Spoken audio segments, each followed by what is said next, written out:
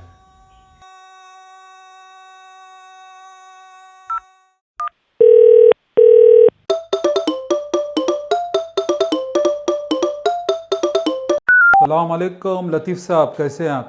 वालेकुम सलाम।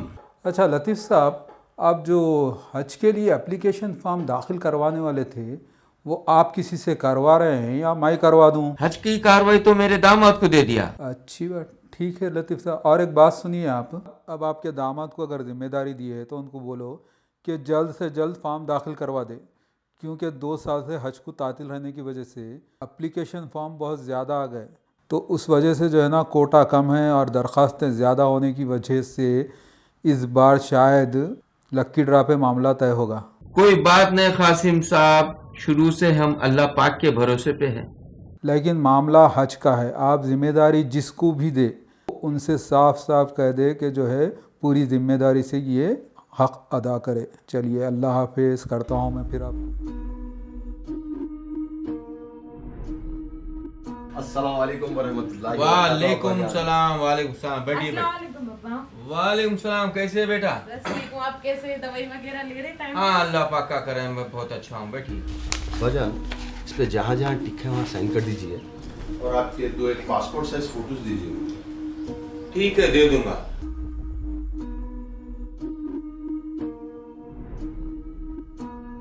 जुबैर मियाँ, मेरे दोस्त का फोन आया था, इस साल हज का फैसला लकी ड्रा पे होगा करके, सही है ये? अब्बा जान, आपके उतने अच्छे लक किसके हैं? नूरी जैसी बेटी है, चांद पाशा जैसा बेटा है, बदर जैसी बहू है, जीशान जैसा पोतरा है, ये हकीर जैसा दामाद भी तो है। और क्या अलग चाहिए अब्बा जान आपको?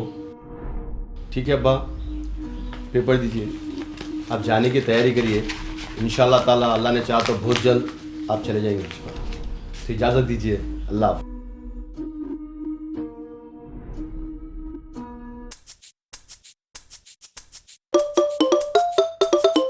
सलाम अलैकुम लतीफ़ साहब। वालेकुम सलाम। हाँ लतीफ़ साहब, क्या हुआ, आपका लक्की ड्रा में कुछ नाम आया नहीं आया हज के मामले में? अरे भाई क्या बोलना, हमारे दामाद को कार्रवाई दिया था, अब दामाद से ही पता चलेगा क्या होने वाला है। लतीफ़ साहब, मैं पूरा चेक किया, हज हाउस को, हज कमेटी को आपके नाम का कोई फॉर्म दाखिल नहीं हुआ।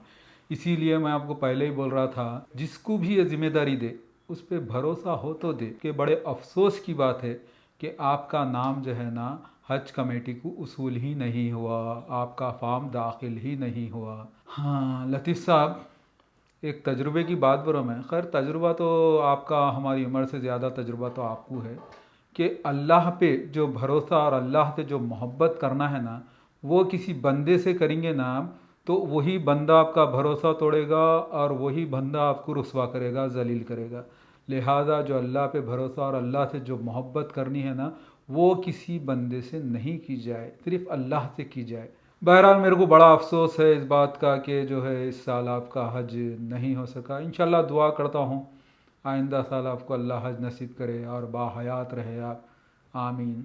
ठीक है लतीफ़ साहब, खुदा हाफिज़।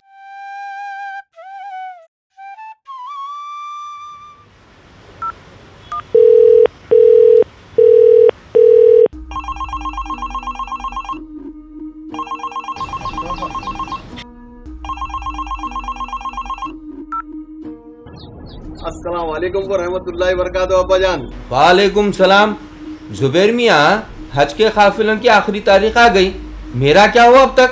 अब्बा, वो लक्की ड्रा में आपका नाम नहीं आया, इस साल आप हज को नहीं जा सकते। अरे आप बेफिक्र रहो, आइंदा साल की फीस बंदिया में अगले साल कैसा भी हुआ था। आइंदा साल? आइंदा साल तक कौन जीता कौन रहता? अरे अब्बा, आप हज की नियत कर लिए ना, आप हज करे तक नहीं मरते, बेफिक्र रहो आप। वैसे भी बात लक्की ड्रा की थी, अगर आपकी किस्मत में हज करना रहता तो आप चले आते थे। वैसे भी आप नियत कर लिए ना, आप मर भी गए तो आपको हज का सवाब मिल जाता।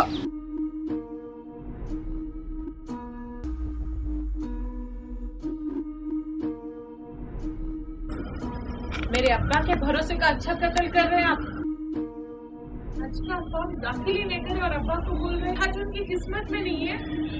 नूरी भरोसा रखो, अगले साल के वास्ते हज के लिए मैं अब्बा का फॉर्म अभी दाखिल कर डालता हूँ। और तुम्हारे को मालूम, पहले 100 मेंबर के लिए डायरेक्ट सिलेक्शन है।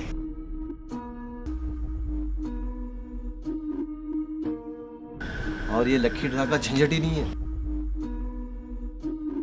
कल का भरोसा नहीं, आप अगले साल की बात कर रहे हैं।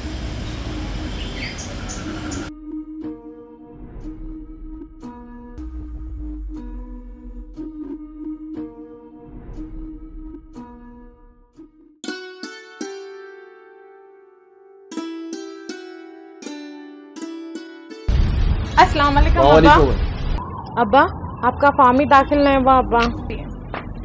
अब्बा आप बेफिक्र रहिए, आप अगले साल ये शहर के पूरे हाजियों में सबसे पहला नाम आपका रहेगा। अस्सलाम वालेकुम। जुबैर भाई, कोई जरूरत नहीं है, अब्बा के पैसे अब्बा को लौटा दो। ओहो, अब चांद पाशा भी बोलेंगे अब। चांद पाशा सही बोल रहा, तुम पैसे लाके दे दो। नूरी क्या भूत के साथ ठहरे हुए, बोलो। अब्बा बोल रहे पैसे लाके दे दो तो लाके दे दो। फिलो खत तो पैसा मेरे पास है नहीं, मैं शेयर मार्केट में लगा दिया और शेयर मार्केट एकदम डाउन चल रही। शेयर मार्केट जैसा उठेगा मैं आपके पैसे आपको लाके दे दूंगा। 1 मिनट। हेलो हेलो, हाँ हेलो।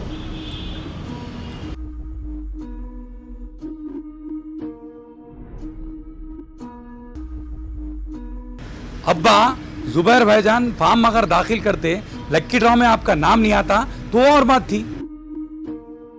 अब्बा, यहाँ तो सीधा सीधा अपने साथ धोखा हुआ। आई देखो, हज के पैसे भी शेयर मार्केट में लगा के बैठे हैं। हाँ, उन्हें उतने होशियार है, शेयर मार्केट खा जाती सो नहीं मालूम। अब क्या कर सकते, होठ भी अपने दांत भी अपने, सिवाय माफ करने के मेरे पास और कोई चारा नहीं।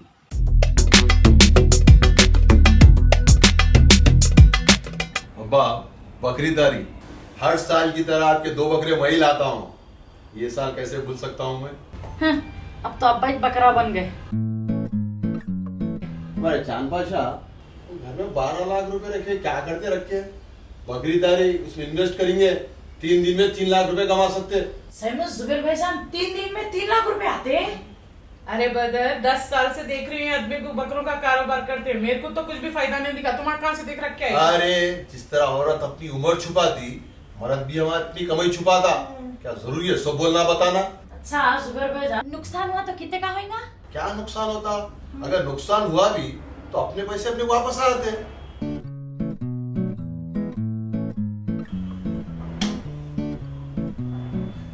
अब्बा उसकी नींद आ रही, जरा अभी सुला के आता हूं। चलो मियाँ, कल स्कूल भी है ना, चलो बेटा जाओ, सो जाओ। चलो।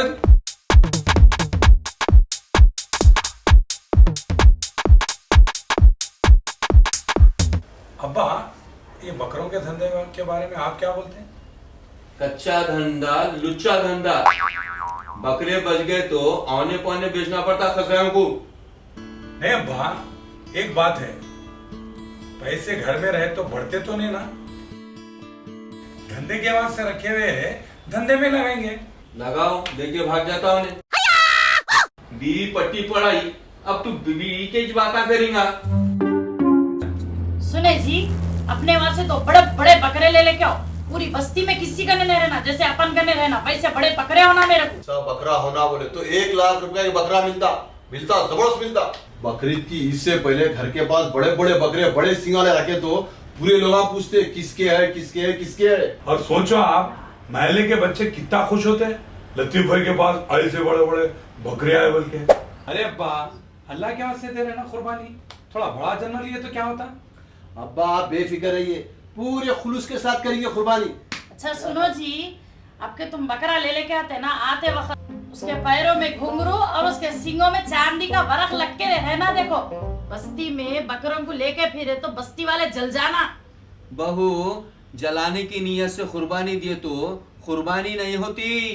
कुर्बानी का गोश्त और खून अल्लाह पाक के पास नहीं पहुंचता, अपना खुलूस पहुंचता। चांद तेरी बीवी को देखे तो समझ में आता, और टेढ़ी फसली से बनी सो। अरे अब्बा, बुराई क्या है इसमें? पिछले साल हमारे साली के पास से रान आई थी, ऐसा सोफा भर गया था। अरे चांद पाशा, वो बैल की रान थी। जुबैर भाई चलो, अच्छे बकरे छट जाएंगे, चलो जाएंगे। चलो ठीक है, चलो जाके बकरे लेके आ लेंगे भाई। चलो चलते हम लोग बकरे लेके आते हैं।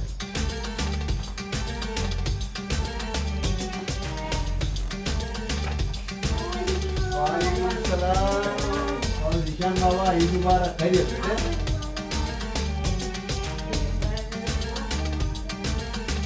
कहाँ है मम्मी पापा, कहाँ है? आओ बेटे, बैठेंगे, आओ।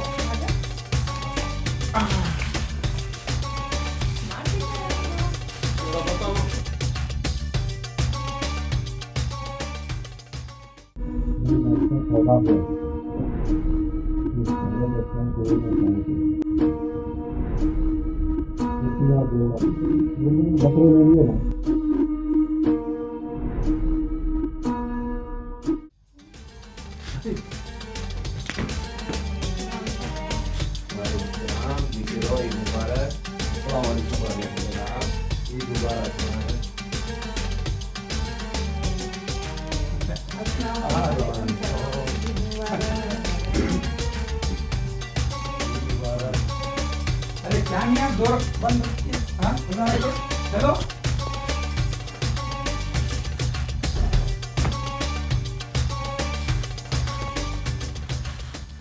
बाकी देख इंस्टाग्राम पे बकरे के साथ फोटो बनाए तो कितने लाइक्स आए।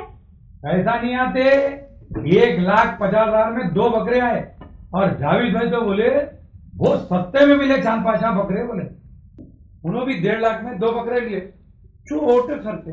बिल्किस भी मेरा स्टेटस देख के जल गई आखिरी। रिप्लाई तो रिप्लाई, पर जो स्टेटस पे बकरों के फोटो डाली थी ना, वो भी हटा दी।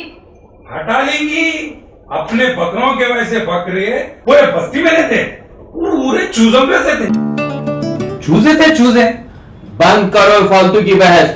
कुर्बानी किसकी याद में मनाई जाती तुम्हें मालूम है? तुम नहीं। चांद पाशा तुम बोलो। दादा मेरे को मालूम है। हाँ बेटा जीशान बोलो।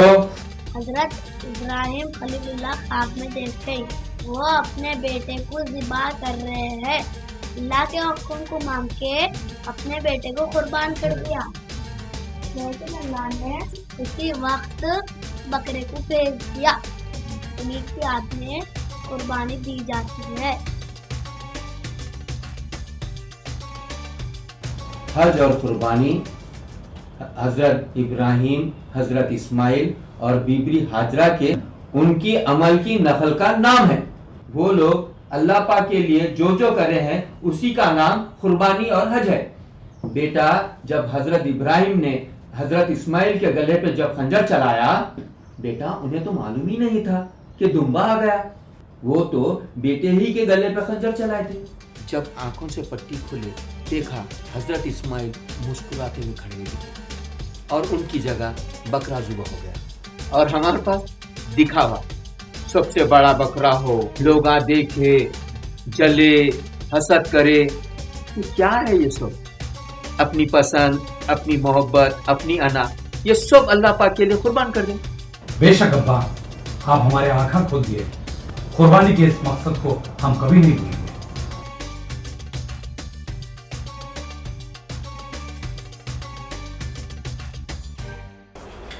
ये चांद पाशा, ये रही आपकी। जुबैर भाई ये कितने हैं? 10.5 लाख। हाँ, 1.5 लाख का नुकसान। 2 बकरे भी लिए ना। अरे ऐसा रहता तो अब्बा बोलेगा सा 20,000 में 2 बकरे ले लेते थे। ये सब तुम्हारे दिखावे की वजह से हुआ। 1.5 लाख का नुकसान। यहाँ मेरी तो नीयत खराब हो गई थी।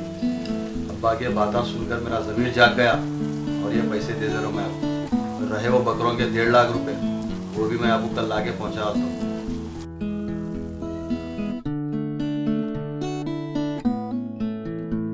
अस्सलाम वालेकुम दोस्तों, आप सभी को ईद उल अज़हा मुबारक।